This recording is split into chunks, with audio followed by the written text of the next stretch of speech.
Number uno. Aya basi mambo vipi? Twirebera episode ya kabiri turakomerezaho twari turi bakise DIABLERO. Ni nyuma y'umuhanzi niyo umupampi. Ya aya basi kabagereho mwese. Bimeze bite rero? Bakise DIABLERO. Dusize hagurumanyi. Ndaje dukomeze tuhatwikire rimwe cyane cyane ko nta n'ubukwe duteze gukora. Aya basi nyuma ya niyo. Okay. Ufite amahoro wabukungahaye. Oh. Ibyadushimisha. Okay. Birasendereye. Wibishakira kure. Kure. Nawundi nkawe. Kabagereho. Baho nkawe ubwawe. Ingendo yundi iravuna. Gende yawe. Mubibi no mubyiza. Mambo vipi? Don't ever go down, yeah. Ngatanga kahina kataguherana. 1, 2, 3 go.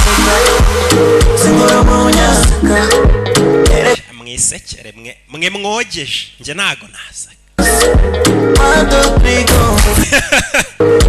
Munyasaka. Erekani nyiyasaka. Babaza bahetas.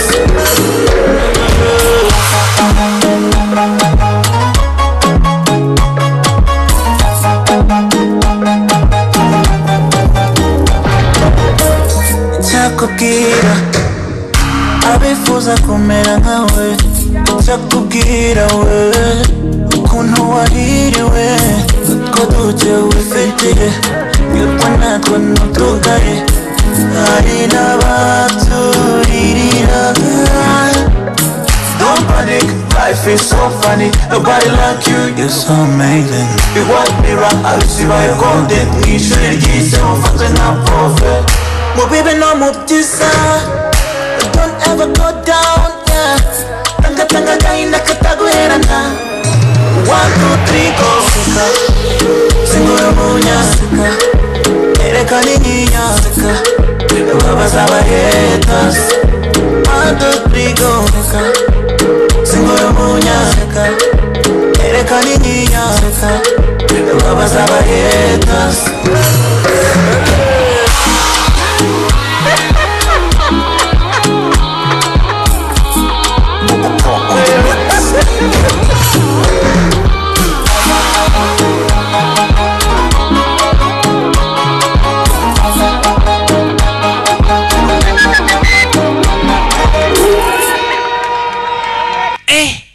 Kambiyerekera akantu k'ubwenge sibyo?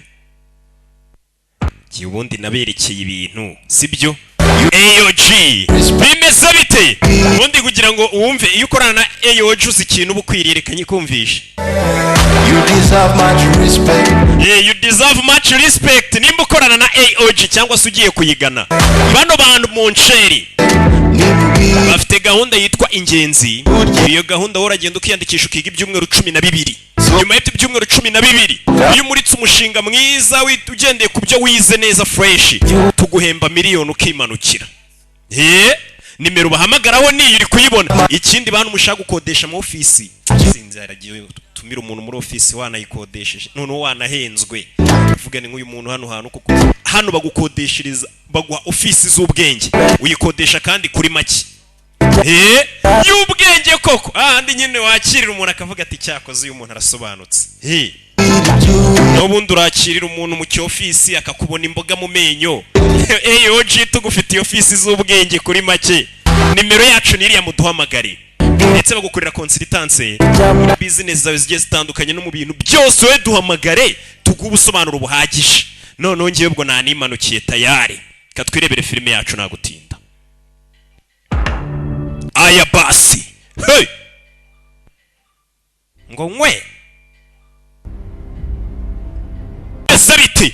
Diamond ryarabakurikiye ribafashe. Nkwibutsa nanone bantu banje. Reka nkwereka abantu bonyine ukeneye. Ndetse nagiye mbakubwira aho babita AOG. Urebe na nimero zabo weza witonze uzifate. Ufate pause uzandike. Baguha ibisobanuro byinshi. You deserve much respect. Wakirute. You gatonda ujya muri haso. You deserve much respect. rye